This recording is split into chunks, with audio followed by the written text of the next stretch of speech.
can tell already it's gonna be a nasty one. House flipping shows have been a thing in the reality TV genre for a long time. However, while many series come and go without fanfare, others stay in people's minds for such a long time that we end up caring about its stars beyond what our TV screens let us see. This describes well what we feel about Erin Napier from the HGTV's hit series Home Town. Ever since her show premiered in 2016, we've been in love with not only her top-notch taste as a designer, but with her lovely little family and lifestyle. Whatever happened to Erin Napier then? Here, we will tell you all the details regarding her life nowadays, the future of her show, and what's going on with her family right now, so keep with us. It's known that the lives of reality TV personalities aren't usually the most stable or peaceful. However, this is not the case of Erin Napier, who is known for dealing with her personal and professional endeavors in quite a balanced way. Just in case you haven't been up to date since the end of Home Town's 5th season in early 2021, you might be surprised to find out that Erin and her husband Ben welcomed their second daughter in May that year, only a month after the couple announced that they were expecting, confessing that they kept the pregnancy a secret except from their inner circle. The baby girl May is named after Erin's aunt Marilyn, who actually works in Erin and Ben's shop, Laurel Mercantile. Although her second pregnancy came soon after the first, it's understandable that the couple wanted their daughters to be close in age. As Erin highlighted on a heartfelt Instagram post, she and her husband were excited to see the bond May and Helen will have. Previously, she'd also remarked the important role siblings played in the family to keep their stories alive, confessing she wanted that for Helen. All in all, everything seems to be going well for Erin and her family. Long may that continue. When a TV show takes some time off air, people instantly fear that it's ended. Fortunately for all the Home Town fans, the show is still going strongly. So far, 5 seasons have aired on HGTV, and filming for the 6th one started in late 2021. The news of the show's renewal took Home Town fans by surprise, as some of them assumed, even feared, that the couple would take some time away from TV after welcoming their daughter May. It has been rumored that the new season has been stressful for the Napiers, as an unnamed source told OK Magazine. The young couple struggled while dealing with filming the show and managing the recent addition to their family, resulting in a situation which, as described, was wearing them out. According to the source, the Napiers sleep little and relax even less.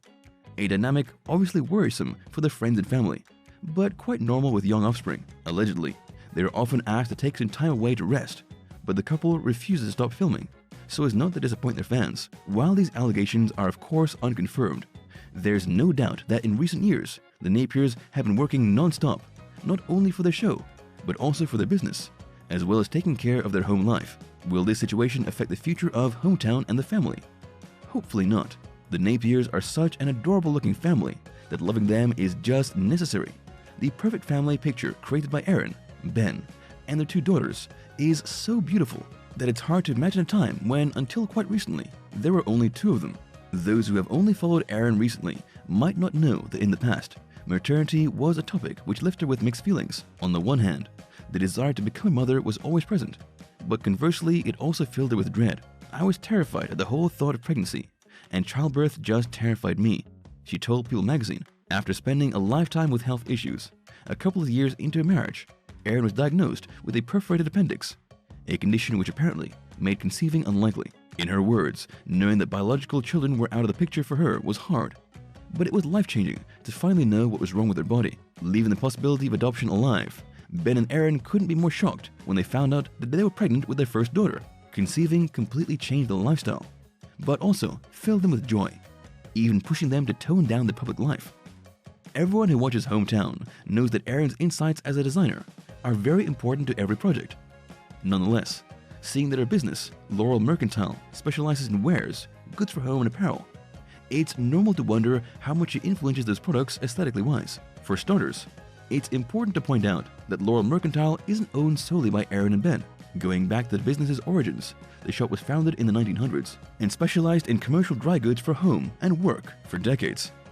It eventually closed its doors, but its existence remained in the minds of the Laurel community, resulting in survival almost 100 years after its foundation by the Napiers, in association with Mallory and Jim Raspberry, and Emily and Josh Noel. These 3 married couples pooled their financial resources and created the perspective to make Laurel Mercantile a reality. However, despite selling signature products, these aren't stated to be solely designed by Erin, meaning that every associate most likely has some control over the brand's creative direction.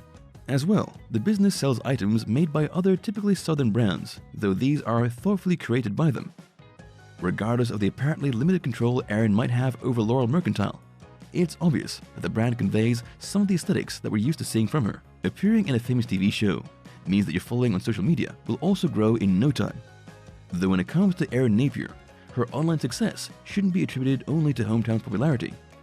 Long before she rose to fame thanks to reality TV, Erin created her successful online blog, Make Something Good Today, still available on Laurel Mercantile's website. The blog's first entry, The Walk, dates back to the 1st of January 2010, and its intention of simply documenting her daily life was evidently humble, as Erin herself recalled in 2020. Back when she started writing them, she had just started her life as an entrepreneur, was still a newlywed, and had recently moved with her husband into an antique loft. All those changes were evidently exciting enough to be documented, but above all, it was the perfect opportunity for Erin to be the heroine in her own book. Soon, Make Something Good Today became popular enough to gain her a loyal following, a couple of interviews, and important magazine features. Fast forward to the present, the blog is still active, but the content is evidently less personal than it used to be, as Erin chose to keep it that way following the birth of Helen. Social media and TV are often misleading, especially when it comes to portraying the real nature of relationships. As much as we would like to get a deeper insight into how Erin and Ben Napier's marriage is going, beyond what the show lets us see, that's not possible. However, the couple has been more than open to talk about their marriage and its issues.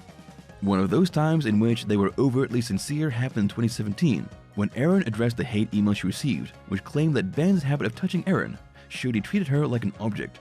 To clear up the misconception, Erin assured that Ben's touches were a way to reassure her when she's overwhelmed at being on TV. It's letting me know that I'm not alone. He's always right there, and then I'm not nervous anymore. With that topic left mostly in the past, Erin and Ben's several years of a seemingly stable and healthy marriage proves that their dynamic works well.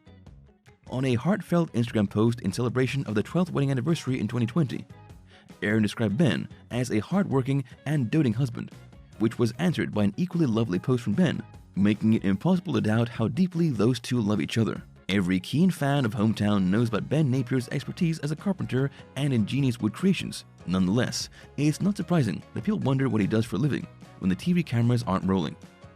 Besides being a partial owner of Laurel Mercantile, Ben founded a Scotsman Co., a shop which showcases woodworking creativity making furniture, and also serves as a hardware store. Funding too many businesses with Napier in their name, Scotsman Co.'s is in remembrance of Ben's Scottish family ancestry, and to evade any future confusion in the off chance that this becomes something big, he told Leader Cole. Despite his humble endeavor, the shop's creations gained international recognition thanks to Home Town. However, it's clear that the money isn't the main motivation for Ben to be in the business, as only hearing him talking about repairing an old piano or making a dinner table is described by him as daunting. Ben's beginnings as a woodworker, carpenter, and eventually joiner date back to his college days when he joined a carpentry club as a way to spend more time with his then girlfriend Erin, who attended another club in the art building. What was a hobby back then is now his professional craft, one which brought him closer to his now wife and which allows him to spend precious family time with the rest of the Napiers. If you think Erin's marriage to Ben is extremely adorable, then you won't be surprised to find out that the love story has always been like that. They met while attending Jones County Junior College in Ellisville, Mississippi. Curiously enough, they hadn't officially met, but were crushing on each other for over a year. Back then, Ben was very popular on campus for being a member of several clubs, which resulted in Erin interviewing him for the yearbook. The so-called Big Ben instantly clicked with the artsy Erin, and things quickly developed between them. We hung out that Thursday afternoon, and I said, "I love you, let's get married," on Monday, she told the website Southern Weddings. Their first meeting is nowadays a memorable date for them, celebrating it as the Love Week starting on 7th December. Their engagement was just as endearing. It happened in 2007 in a bookstore, when Erin was handed a book by a friend about couples from college. Erin soon realized the words on paper were exactly hers and Ben's story, which ended with a line that instructed her to go upstairs. On the place's rooftop was Ben, waiting for her with a marriage proposal in mind. Many people didn't know that Erin's first business wasn't Laurel Mercantile, but a small design firm called Lucky Lux. The drive behind Erin's idea to found the business was her own wedding. But following her engagement to Ben, she found it endearing to express what the relationship was like through paper pieces. Soon realizing she enjoyed it too much, she left her job, founded Lucky Lux, and started her journey as an entrepreneur. The enterprise passed from designing only wedding invitations to becoming an event and wedding stationery boutique. Though the path wasn't easy, The success of Lucky Lux took Erin by surprise, even more when renowned design outlets such as Martha Stewart Weddings and Brides Magazine featured the business. However, it was an interview with the website Southern Weddings that caught the attention of HGTV to produce the show. Nowadays, Lucky Lux is no more, but it's thanks to it that we now know about Erin and Ben. The success of Home Town is undeniable. Although design shows often have an overall good reception, Erin and Ben's show surpassed ratings expectations, with 9 million viewers during its second season premiere. The series is hugely popular with adult women especially, keeping its position as one of the top HGTV shows for years. So far, the 2 spin-off series, Home Town Takeover and Ben's Workshop, have also premiered with impressive ratings. Nonetheless, these accomplishments aren't only the result of good production processes or marketing strategies, but proof of how well-loved Erin and Ben are by the audience as well as fans. Need we say more? Thank you for spending some time with us. Make sure to like and subscribe so you never miss another video. We also handpick these videos which we recommend you watch next. You can talk to us on all social medias or ask a question in the comments below. Thank you for being with us, and we'll see you back tomorrow.